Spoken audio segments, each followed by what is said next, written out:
Hello YouTube, this is Morgan Airspeed Prime here with my next The Dragon Prince review. This one's going to be for episode 2 and 3, which is What Is Done and Moonrise.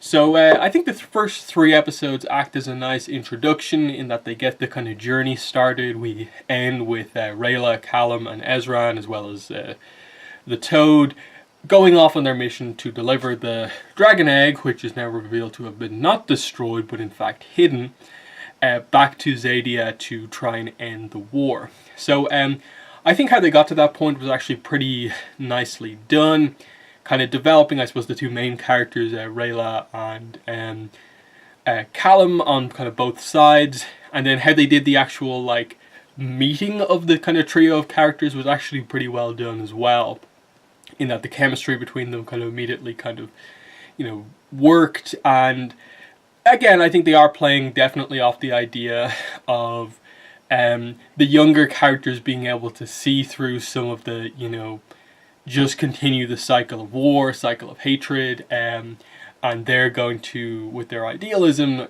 try and end this. So it's always a nice journey to see, and I thought the way they did this was actually pretty well done. There was a couple of, I think, really important scenes over the course of these episodes. Notably, Callum talking to Harrow, his father, and confirming to us that yes, it is a kind of adopted thing. He says, "I'm not your birth father." He gives him this kind of sealed letter to kind of to open up. More or less, kind of the way he said it was that, like, yeah, when I'm gone, open this up and it will tell you something. So, given that Harrow is dead, I thought it was weird the way they did the death, in that, like, okay, the seal and the way that the magic of the Moon Shadow Elves worked is like, okay, yeah, you kind of basically confirmed that Runan killed him without, you know, showing a body or showing the actual scene. Otherwise, the justice wasn't actually served, the revenge wasn't actually taken if that's why the thing fell off and turned a different color. So, you know, it was weird the way they did that, but they did just enough to confirm it. So he is dead, so I assume Callum is going to open that up at some point. But right at the end, they do the thing where obviously Rayla, the thing falls off her arm as well, so she knows what's happened here. But she doesn't want to tell them. She kind of wants to spare his feelings because the two brothers were so confident that their father would survive, and now to know, she basically knows that he hasn't. It would sort of spoil the journey given that it's just started. So I assume that will be a bit of a rift once that actually comes out. But overall, I suppose just the meeting of the mainly Rayla and Callum was actually quite well done, in that him being that sort of goofy character who just is a bit of a kind of chatterbox, like he even in a crazy situation is still kind of joking around a bit, kind of like Ahsoka, you know, obviously same voice actor, kind of puts her off a little bit because she's trying to be really kind of like professional about this, and it's just it's revenge, it's about the justice, and he's there like, "Oh, you swept the leg," and she's like, "What?" And to just see him kind of coming up with all these comments that she's not quite expecting, because he should be taking this a little bit more seriously. But in the end, once like Ezra reveals that he's found this dragon egg, and it seems like they're sort of placing him in this sort of position where like he has a connection to the dragon egg, and he's going to be the one who's going to be able to like sense if it's all right or what it needs or something like that. That seems quite interesting. In that they probably will end up doing something like where it is, there's a connection between humans and this dragon now, and if he's the next in line to the throne, that's actually a really good thing that he has this kind of connection to dragons, whereas I think it seems like humans in the past didn't, and that's why they fear dragons. Because they talk about it, Claudia mentions it, and it's more or less implied that like basically most of the higher-ups knew that they still had the egg, that it wasn't actually destroyed. Though I think it's Viren talks about it with Harrow, and Harrow says, "You started this because you destroyed the egg." So I think Viren's actually lying when he says that Harrow may know that the egg is like this, playing on the fact that Callum probably doesn't know the full details about how much Harrow was involved in all of this stuff. So I'm assuming that he ultimately didn't know, and that it was Viren keeping this from everyone. So I thought that was an interesting reveal of just like, okay, so they're not going to do some weird Dragon Prince thing where it's actually something else. So they just have the egg, and that's going to be the key thing. I suppose how they look after it's going to be interesting in that it seems like it doesn't need to be like constantly kept under heat, in that like if they've had it for like a year or so, and they just have it on this kind of pedestal covered by like a sheet, I assume it doesn't need to be like looked after overly heavily, in that it probably is a fairly durable thing. But we'll get into that, I suppose, the full details of that. I suppose speaking of Harrow and Vera, they got into their relationship a bit more here, and I thought it was interesting how they basically, more or less said, they were kind of closest of friends, closest of advisors when Harrow first became king. But it's clear that over time, Viren solving everything through dark magic has caused more problems than it was actually worth. And now Harrow is basically, you've brought this on, like all this dark magic stuff and everything that you've more or less done has basically led to this assassination attempt against me. And he doesn't want to do some of this dark magic again to like, exchange your soul with someone so that your spirit will live on inside someone else, just your body will die. He doesn't want any of that anymore. And I thought it was sort of tragic in a way that like Viren kind of tried to come to him like as a friend to kind of talk about what was happening, but it was still, I suppose, him coming from the perspective of ultimately trying to convince him to sacrifice someone else instead of himself. And I thought it was an interesting decision. I was kind of like, this is a really interesting way to go about this scene of just Harrow just immediately kind of being like, oh, so you think you're special, that you're not actually one of like my subjects because I'm the king. You think that because you're like close to me, you don't have to like respect my authority or listen to me. And he decides that this is the opportunity, this is the moment to really stamp that authority down of just like, you will listen to me here, like kneel before me. Especially given that was basically the last scene of Harrow, more or less, I think, before he quote unquote was killed. I found it interesting that like especially him with the kids, it seemed like he was such a nice guy and like he was making all these kind of bad jokes, and to kind of go out on a kind of darker moment of just this kind of failed friendship, and him kind of in a way misinterpreting this kind of approach by Viren.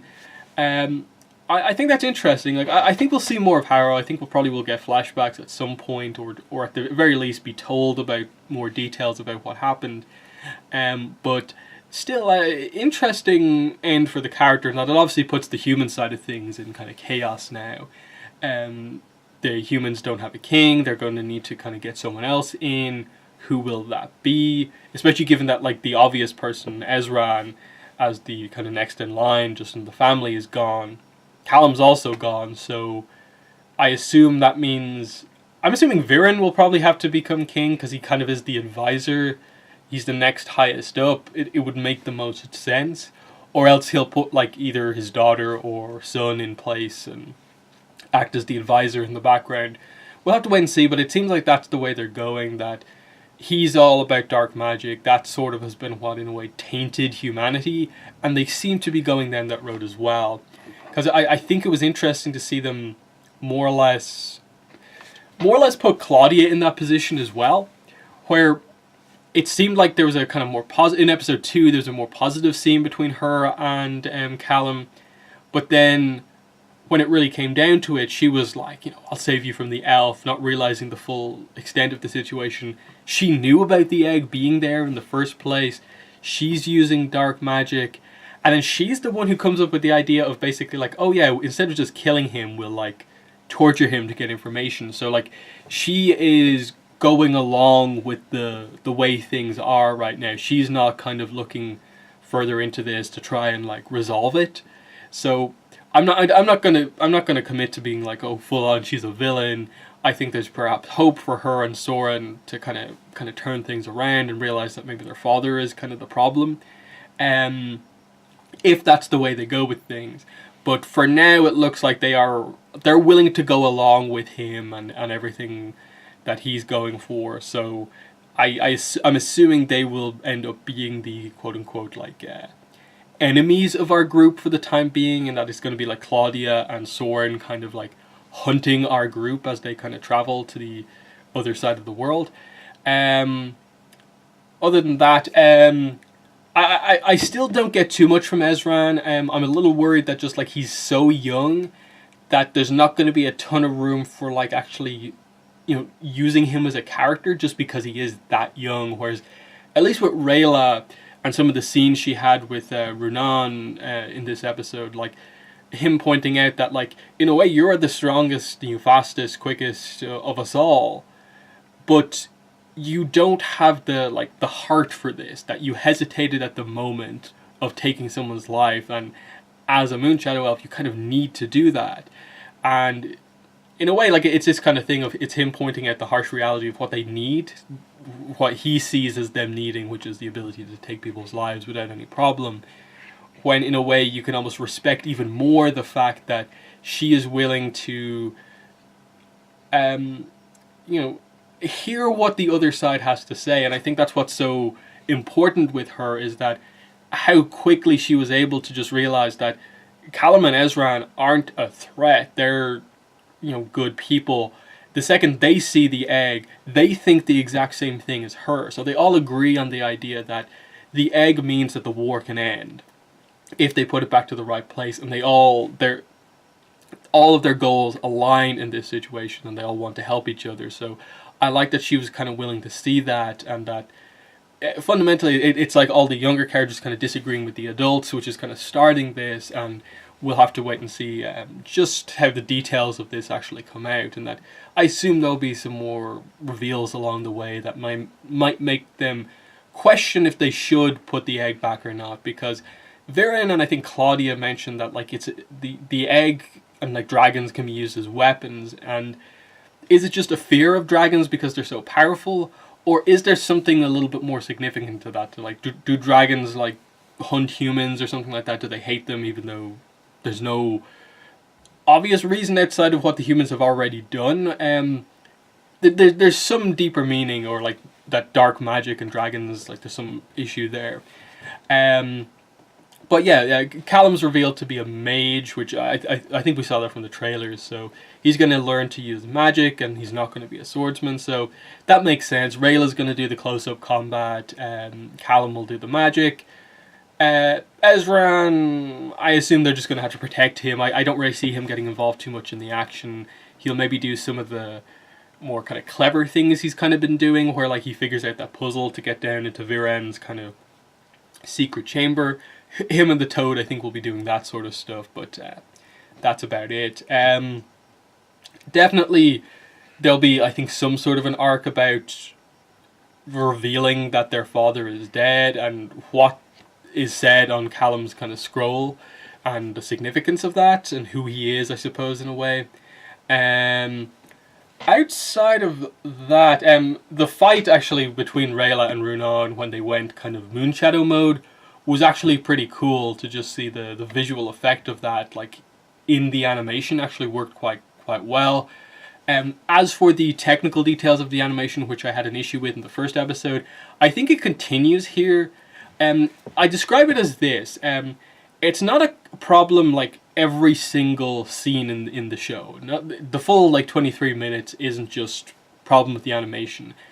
It's really just inconsistent about like when it feels smooth and then when it doesn't.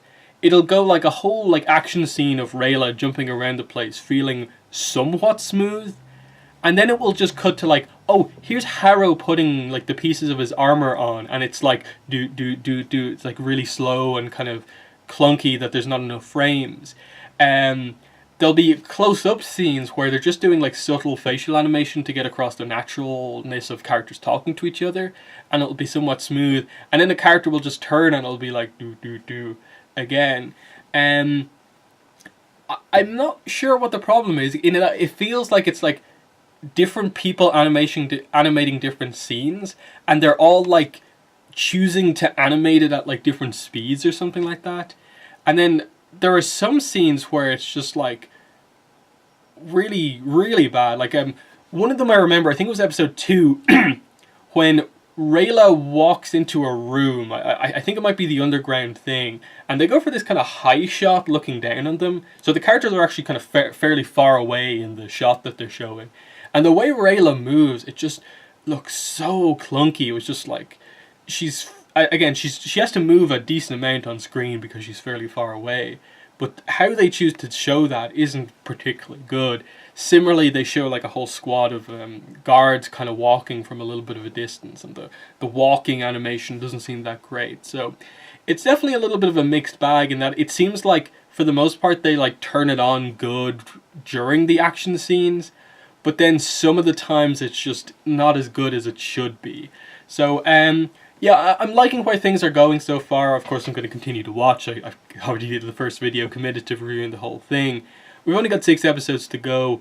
I definitely don't think there's enough time in 6 episodes to just like resolve a whole story. So it definitely feels like it's only going to be a first season, or else, like we maybe suspect, it's going to be more of a like building a world type thing. So we might cut within this world to something else happening or a slightly different story. But we'll have to see where they go with that. So yeah, I think that's everything I wanted to talk about in these episodes. I'm liking some of the depth of the characters. The journey is just starting, so we'll have to wait and see what kind of complexities are added to it. But I'm definitely liking where we're going now. I still would say I'm not like amazed by it just yet. But I think perhaps once they get into some of the reveals, it could get to that level. So that's been my review of episode 2 and 3. In the comments, let me know what your thoughts were on them. But yeah, that's been the video. Thanks for watching, and bye.